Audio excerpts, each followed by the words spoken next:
नमस्कार, मैं डॉक्टर हरीश भल्ला आज आपको कहानी सुना रहा हूं बहुमुखी प्रतिभा के धनी, देश के प्रख्यात actor, director, writer Shri Girish Karnad की कहानी। श्री गिरीश कर्नाड का जन्म 19 जून 1938 को माथेरान, महाराष्ट्र में आप भारत के जाने माने समकालीन लेखक, अभिनेता, फिल्म निर्देशक और नाटककार थे। कन्नड़ और अंग्रेजी भाषा दोनों में इनकी लेखनी समान अधिकार से चलती थी।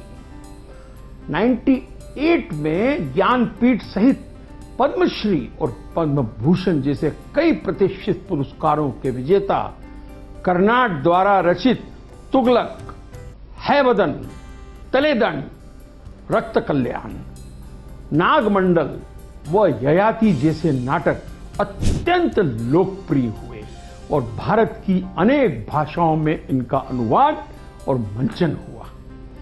प्रमुख भारतीय निर्देशकों इब्राहिम अलकाजी, प्रसन्ना और बीवी कारन जैसे लोगों ने इनका अलग अलग तरीके से प्रभावी व यादगार निर्देशन किया।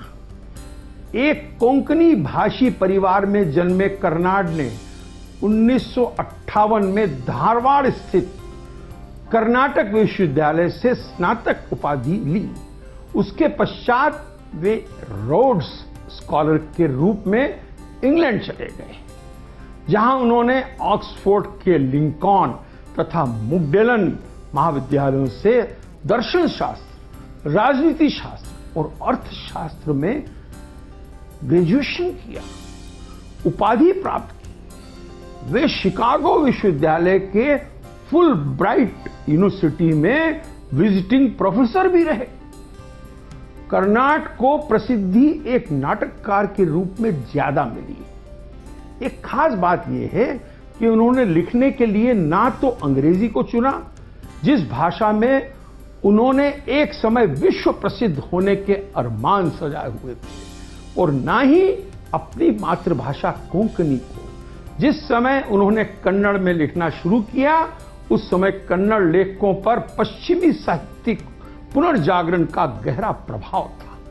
लेखकों के बीच किसी ऐसी चीज के बारे में लिखने की होड़ थी जो स्थानीय लोगों के लिए बिल्कुल नई थी। इसी समय कर्नाड ने ऐतिहासिक तथा पौराणिक पात्रों से तत्कालीन व्यवस्था की दर्शाने का तरीका अपनाया और काफी लोकप्रिय हो गए।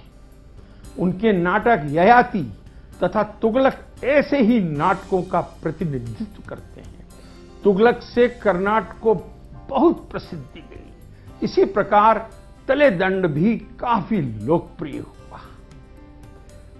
श्री गिरीश कर्नाड से मुझे मिलने का सौभाग्य प्राप्त हुआ 1968 में, जब मैं मेडिकल कॉलेज इंदौर में पढ़ता था और मुझे बंबई अपने सीनियर डॉक्टर विजय प्रधान और उनकी अभिनेत्री वाइफ सुनीला प्रधान ने इनवाइट किया और मेरे को एक ऑनर दिया, मेरे को एक बहुत बड़ा सम्मान दिया कि उन्होंने मेरे ऑनर में अंधेरी स्थित उनकी कोठी के टेरेस गार्डन में एक बहुत बड़ी पार्टी की, जिसमें गिरीश कर्नाड भी उपस्थित थे। अमरीश पुरी, अमोल पालेकर और ऐसे विख्यात बड़े बड़े थिएटर के लोग सिर्फ इसलिए बुलाए गए थे कि मिसेस प्रधान और डॉक्टर प्रधान चाहते थे कि उनका छोटा भाई डॉक्टर हरीश भल्ला भी उनसे मिले। वहां पे मेरी गिरीश कर्नाड जी से मुलाकात हुई। उसके बाद उनसे कई बार दिल्ली में इंडिया इंटरनेशनल सेंटर में भी वो मेरे को मिले। आपने मुझे बहुत प्रोत्साहन दिया और एक बार की मीटिंग में भुला नहीं पाऊंगा, जब आपने कहा कि हमें खुशी है कि तुम जैसे नौजवान कला और संस्कृति को देश में जिंदा रखने की कोशिश कर रहे हो, प्रिजर्व कर रहे हो और रिवाइव करने की कोशिश है। उन्होंने एक सलाह दी, कहा कि डॉक्टर हरीश भल्ला तुम एक प्रोजेक्ट करो, यह पता लगाओ कि भारत के अंदर या साउथ एशिया में कुछ ऐसे स्थान हैं जहां से उसी जगह से, उसी मिट्टी से, उसी एरिया से कलाकार क्यों निकले। जैसे बनारस, जहां से उस्ताद बिस्मिल्लाह खां भारत रत्न ही पंडित रविशंकर, पंडित छन्नूलाल मिश्रा, सितारा देवी, राजन मिश्रा, साजन मिश्रा जैसे लोग निकले। आपके इंदौर, जहां के हम रहने वाले थे, वहां के बारे में उन्होंने कहा, वहां से लता मंगेशकर, किशोर कुमार, एमएफ हुसैन, ये सब इंदौर से क्यों निकले। धारवाड़ से पंडित भीमसेन जोशी, पंडित कुमार गंधर्व, गंगूबाई हंगर, मल्लिकार्जुन मंसूर, ये धारवाड़ और बेलगाम की बेल्ट से ही क्यों निकले।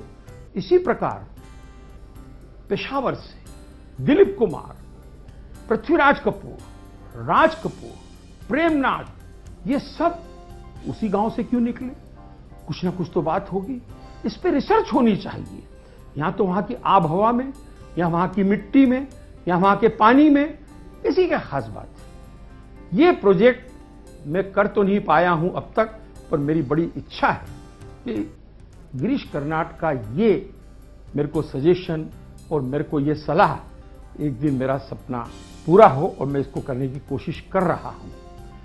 ऐसे थे गिरीश कर्नाड, इतने क्रिएटिव थे और हम जैसे यंग लोगों को प्रोत्साहन देते थे। गिरीश कर्नाड के जन्मदिन पर उनको बहुत बहुत बधाइयां।